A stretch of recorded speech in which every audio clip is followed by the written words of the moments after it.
Hello दोस्तों, welcome to news world affairs channel. इसमें हम आज पाकिस्तानी मीडिया का रिएक्शन देखेंगे, जिसमें उन्होंने मोदी जी का गति शक्ति प्लान पर बहस किया है, जिसमें बताया गया है कि कैसे भारत 1.2 ट्रिलियन फैक्ट्रीज चाइना से इंडिया लेकर आएंगे। देखेंगे आगे का बहस।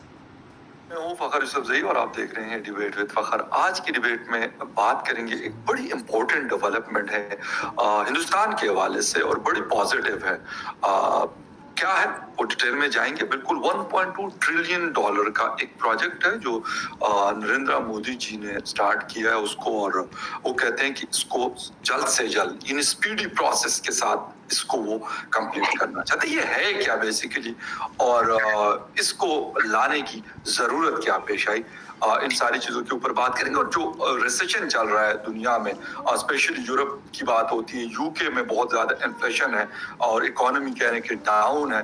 तो अब क्या चीजें जो वेस्टर्न कंट्रीज में किसी जमाने में हुआ करती थी, अब वो शिफ्ट होके एशिया में आ रही है और एशिया में फिर हिंदुस्तान में आ रही है।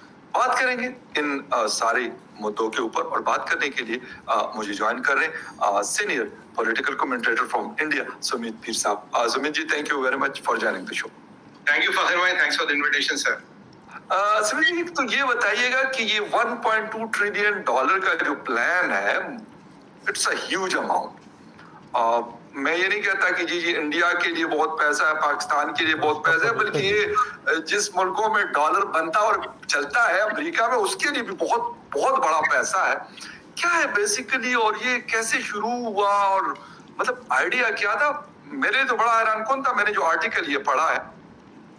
जी देखिए फखर भाई, बेसिकली ये जो आप देख रहे हैं, अगर आप हमारे पुराने शोज पे जाएं, आपको वहां से कड़ियां जोड़नी पड़ेगी। देखिए, पहले हमारा प्रोजेक्ट था आज से 5-7 साल पहले, एक शो पे हमने बात भी की थी हल्की फुल्की, भारत माला सागर माला, और आप इसमें जोड़ा ऑपरेशन गति शक्ति। ठीक है जी, अब इन 3 चीजों को आप जोड़ दे तो अब इसमें आइडिया क्या है? आइडिया इसका सेंटर पॉइंट है कि हमें एक नया इंफ्रास्ट्रक्चर, एक नए लेवल का इंफ्रास्ट्रक्चर इंडिया में बनाना। दूसरा ऑब्जेक्टिव, जो प्रोजेक्ट्स यहाँ डिले हो रहे हैं, देखिए प्रोजेक्ट डिले होता तो कॉस्ट ओवररन हो जाता, कॉस्ट ओवररन हो जाता तो वायबिलिटी प्रोजेक्ट की खटाई भी बढ़ जाती है, प्रॉफिटेबिलिटी घट जाती है। नॉर्मल मैथमेटिक्स से, इकोनॉमिक्स से हर कोई जानता है। अगर हम प्रोजेक्टों को टाइम पे कंप्लीट करें, ज्यादा से ज्यादा प्रोजेक्टों को करें, और जो हमारे में गुड्स है, चीजें, इनको हम इम्प्रूव करें। अभी जो हम आज से 7 साल बाद जो हमारा एक्सपोर्ट है, we are targeting 2.5 times more from sea route, क्योंकि अल्टीमेटली अगर आपको एक्सपोर्ट ओरिएंटेड इकोनॉमी बनना है, आपको अपने जो पोर्ट्स है उनको बेहतर करना पड़ेगा।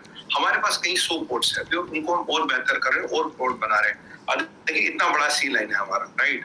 यहाँ अरबियन ओशन में, अरबियन सी में है, यहाँ इंडो पैसिफिक की अगर हम बात करें, या इंडियन ओशन की बात करें, दोनों साइड हमारे हैं, राइट? तो हमारा जो सी का फ्रंटियर है बहुत बड़ा है, और हम सिल्क रूट पे भी बैठे हैं। अगर आप देखिए तो हमारे पास अपॉर्चुनिटी बहुत बड़ी है। तो पहला ऑब्जेक्टिव है 2.5 टाइम्स हमें अपना ट्रेड जो है वो एनहांस करना, राइट? ये पहला ऑब्जेक्टिव।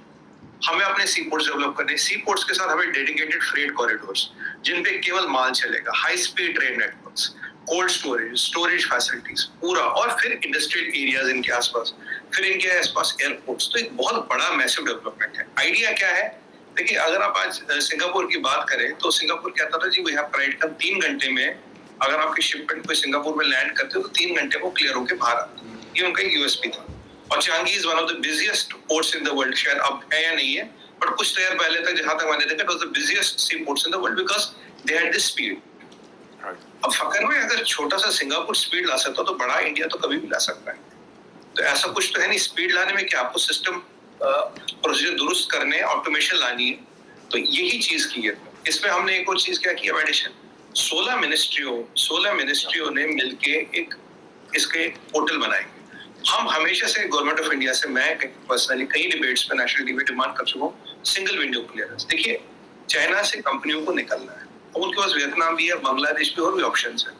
बट वाइबल ऑप्शन क्या? वाइबल ऑप्शन होती है फखर भाई, जहां आपको जमीन मिले, लेबर कॉस्ट सस्ती हो, स्किल्ड अनस्किल्ड लेबर दोनों मिले, आपको एयरपोर्ट मिले, आपको फ्रेट कॉरिडोर मिले, आपको स्टोरेज मिले, आपको रॉ मटेरियल मिले, और आपको मार्केट भी मिले। हम मार्केट भी तो है ना किसी के लिए।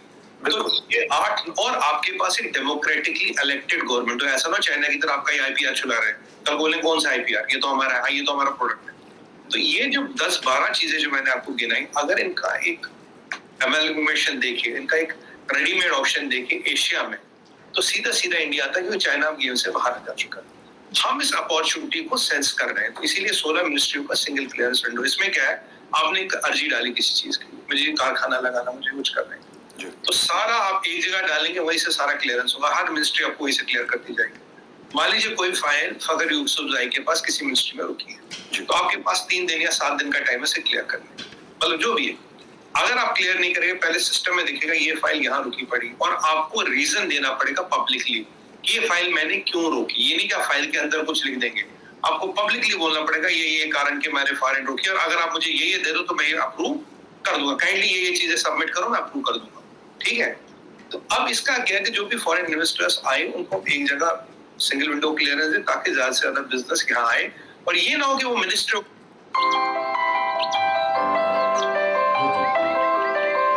Hi, I'm Ravi.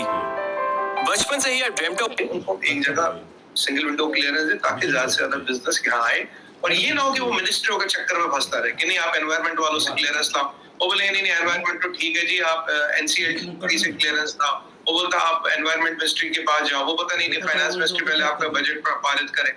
ये टिपिकल जो रेड टेपिज्म से क्या था, इस सबको बंद करके, इसको खत्म करके एक ट्रांसपेरेंट डिजिटल बेस्ड सिस्टम बनाना। तो 2 चीजें यहाँ पे, फ्रेम्स, रोड्स, इंफ्रा, पोर्ट्स, ये सब डेवलप करना है, और यहाँ पे एक सिंगल विंडो क्लियरेंस करनी। इन सब के साथ what are we offering, we are offering a package. ये हमारा इंफ्रा है, this is our speed, speed is everything.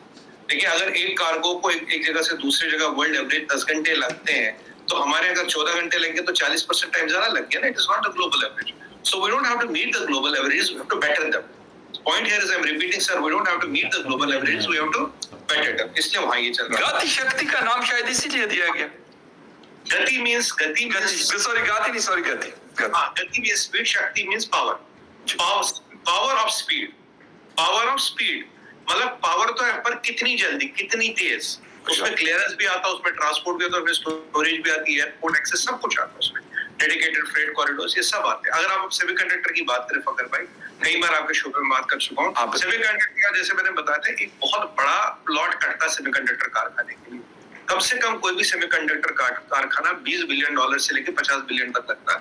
120 billion dollar तक का एक कारखाना लगता है। 20 के नीचे आप भूल जाओ, सेमीकंडक्टर नहीं लगा सकते। जो 50 बिलियन का कारखाना होता है उसमें 1 लाख लोग काम करते हैं सर। उसमें अल्ट्रा प्योर आपको एयर चाहिए, आपको इनर्ट गैसेज चाहिए, आपको डस्ट फ्री एनवायरनमेंट चाहिए, आपको चिप्स को स्टोरेज करने की फैसिलिटी चाहिए, डिजाइन चाहिए, टेस्टिंग चाहिए, और फिर आपको ट्रांसपोर्ट चाहिए, क्योंकि चिप्स एक स्पेशल कंडीशन में ट्रांसपोर्ट होती है। मतलब ये मैगी नहीं है, या मतलब नेस्कैफे की बोतल गत्ते के डब्बे में डाल दो और रेलगाड़ी पे चढ़ा दो। They need again very special protocols of transporting, so you have to be very near to the major airport, जहाँ आपकी दुनिया भर की कनेक्टिविटी हो। तो अब इसके लिए ये कोई जो हमारा जो अभी एग्जिस्टिंग प्लॉट करते हैं इंडस्ट्रियल के लिए, वो नॉर्मल इंडस्ट्री के लिए करते हैं। पर अगर आपको इस तरह का काम करना, तो इसमें नया इंफ्रा चाहिए। इसीलिए हमने 13 से $23 बिलियन पीछे लगाए थे, करीब 7, 8, 10 महीने पहले हमने अनाउंस किया था, हमने इस पे बात भी की थी। 13 से $23 बिलियन हमने लगाए इस सब चीज को लगा। और ये जो हम चीज कर रहे हैं, ये है सेमीकंडक्टर। ऐसे हम हर जगह कर रहे हो। इनको जब मैं अमेलगमेट करूं, इनको एक पैकेजिंग में डालूं, तो इसको बोला हमने गति शक्ति। और ये बहुत बड़ा प्रोजेक्ट है जो हम लगा रहे हैं। And the idea is to attract business from China and everywhere. मैं खुल के बोलूंगा, कोई शर्म लिहाज की बात नहीं। For when business going out of the China, we should be the most viable alternate. ये नहीं कि आप हमारे यहाँ पे, आपके पास ऑप्शन नहीं है। ऑप्शन वाली बात अलग है फकर भाई, we should be also the most viable alternate. ये हमारा आइडिया है। और एक वर्ल्ड क्लास। अच्छा सुमित जी, एक चीज और है, एक तो चाइना वाला फैक्टर है कि चाइना से लोगों को उठाया जाए, और मतलब उनकी जो इन्वेस्टमेंट वहां पे भी $बिलियन के इन्वेस्टमेंट लगी हुई है, ये है। लेकिन अगर हम बात कर लें मोदी जी के प्लान के हवाले से, तो कितना आप समझते हैं, क्योंकि पहले भी शायद पैसा भी था इंडिया के पास और बहुत सारी चीजें थी, लेकिन नहीं हुई, ये अब पॉसिबल हुई है। ये मेरे लिए मतलब थोड़ा सा हैरान कौन है कि ये नहीं था कि पहले हिंदुस्तान के पास ठीक है शायद कम पैसा होगा, लेकिन पैसा पहले भी ताकत रखता था। अब क्या ऐसा हुआ है, कौन सी ऐसी चीज आ गई है कि मोदी जी ने कहा कि नहीं जी हम तो इसको स्पिन करके एक और डायरेक्शन दे देंगे, और उन्होंने दी। जी, अगर मैं बहुत बेहतरीन सवाल पूछा, देखिए मैं आपको बताऊं, हमारे यहाँ अब भी हजारों मल्टीनेशनल कंपनियां काम करती हैं, हर जगह काम करती हैं। और अभी क्या अप्रोच था, पीस मिल अप्रोच था। कोई पंजाब में दुकान लगा रहा है, कोई गुजरात जा रहा है, कोई महाराष्ट्र जा रहा है, कोई तमिलनाडु जा रहा है, कोई नोएडा आ रहा है और कोई गुड़गांव जा रहा है, कोई हैदराबाद जा रहा है। ऐसे मतलब जिसको जहां कुछ ऑप्शन मिल गया वो आ गया। पर इससे क्या होगा ना, इससे आप इन्वेस्टमेंट के पॉकेट्स बनाओगे, पॉकेट्स ऑफ इन्वेस्टमेंट। कभी हम जैसे गुड़गांव में हम कहते हैं साइबर सिटी होता है, हम कहते हैं हैदराबाद में हाईटेक सिटी, ऐसे हमारे कई सारे, बेंगलोर में जी हमारा व्हाइट फील्ड एरिया में बहुत बड़ी कंपनी है। बट ये पॉकेट्स। बट अगर हमें चाइना को मात करना, अगर चाइना को गिराना है, चाइना से धंधा खींचना, एस्टेब्लिश बिजनेस को निकालना, बिकॉज दुनिया चाहती है डिलिंकिंग ऑफ सप्लाई चेन। हम नहीं कहते दुनिया की मंशा है, तो अब उस लेवल का इंफ्रास्ट्रक्चर पूरे देश में बनाना है। अब एक नेशनल थिंकिंग, नेशनल स्ट्रेटेजी की जरूरत है। देखिए पहले मैं बताऊं, गुड़गांव की बात करें, हम अपना नाम सुना होगा, गुड़गांव की शुरुआत कहां से हुई? हम मारुति का कारखाना लगा था। मारुति के कारखाने से गुड़गांव आज एक मेट्रोपॉलिटन शहर है, बहुत शानदार शहर है। ये शुरुआत एक मारुति के कारखाने ने, तब तक कुछ खास यहाँ था। अब आप देखिए, आपने अमूल सुना हो, अमूल बटर वगैरह, घी, दूध सब आता है इंडिया में। अमूल से बना शहर आनंद, आनंद का नाम यानी अमूल, गुड़गांव यानी मारुति। तो ये जो दो सक्सेस स्टोरीज बनी है, दो बड़े सक्सेसफुल कारखाने या बहुत बड़े कारखाने लगने से हुई। बट तब क्या होगा फकर भाई, ये आपकी मशरूमिंग ऑफ डेवलपमेंट होगी। जैसे मशरूम निकलते, कोई इधर निकला, कोई इधर निकला, कोई इधर निकला। बट अगर आपको मशरूमों की फार्मिंग करनी है, तब you can not have mushrooming of development. तब आपको वैसी जमीन तैयार करनी पड़ेगी, वैसा सिस्टम बनाना पड़ेगा ताकि मशरूम लाइन्स हो। क्योंकि अगर आपको मशरूमों की फार्मिंग करनी और उनको बेचना, तो mushrooms have to grow in lines and bunches and millions.